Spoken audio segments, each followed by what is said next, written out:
Welcome back to Insif Channel. So what if I told you that every single emotion you feel, every tough decision you make, is all part of this incredibly complex energy economy that's happening inside your body right now?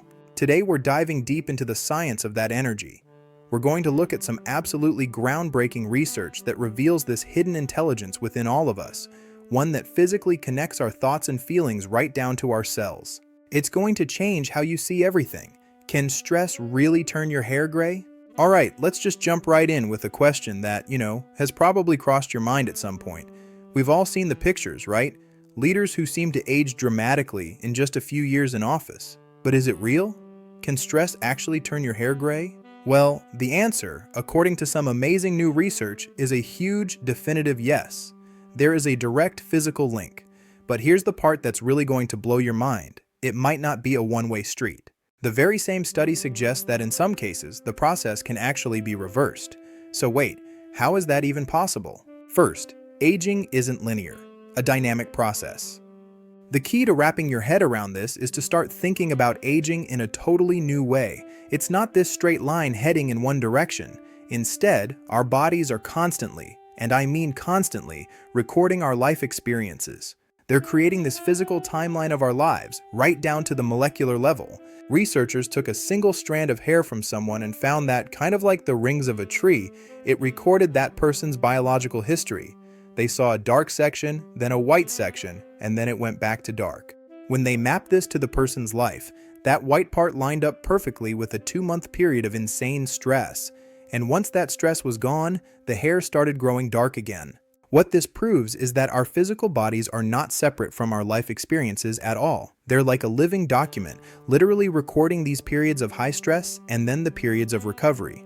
Our biology is so much more dynamic than we ever thought, which of course leads to the really big question.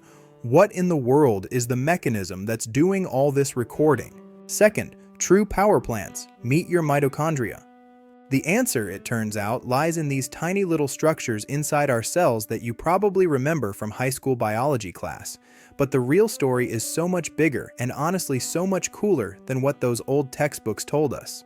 To really get this, we have to kind of reset our definition of energy. It's not just about the calories in your lunch. A much more fundamental definition, the one biophysicists use, is that energy is simply the potential for change. It's the force that lets our bodies move and think and heal. It is quite literally the difference between being alive and not. The key players in all of this energy transformation are our mitochondria. Now, we were all taught to think of them as these simple little powerhouses, just churning out fuel for our cells. But the new view sees them as something way more intelligent. They're more like these dynamic transformers that can actually sense our world and pattern our energy based on what's happening to us. As Dr. Martin Picard puts it, mitochondria don't just make energy, they act as antennas to link psychological experiences to organ health. Think of them less like a simple furnace and more like a Morse code machine, taking raw energy from food and tapping it out into specific signals the body needs. They are social creatures, specializing their jobs depending on if they're in a heart cell or a brain cell, and in this really beautiful twist of biology, they are 100% a legacy from your mother. Chapter 3. The High Cost of Stress. Your body's energy economy. If these amazing mitochondria are managing our energy, what happens when we introduce a major unexpected expense like chronic stress? Well, it turns out our body operates on a really strict energy budget, like an internal economy where resources are constantly being moved around. In a balanced state, your energy is divided up efficiently. Vital functions, keeping the lights on. Growth and repair, long-term health and maintenance. Stress response, handling everyday stresses. But under chronic stress, that stress slice of the pie just explodes. And this is a zero-sum game. That energy has to be stolen from somewhere. It comes directly from the budget for growth and repair. Your body is forced to choose between dealing with the immediate threat and healing for the long term. And the immediate threat always wins.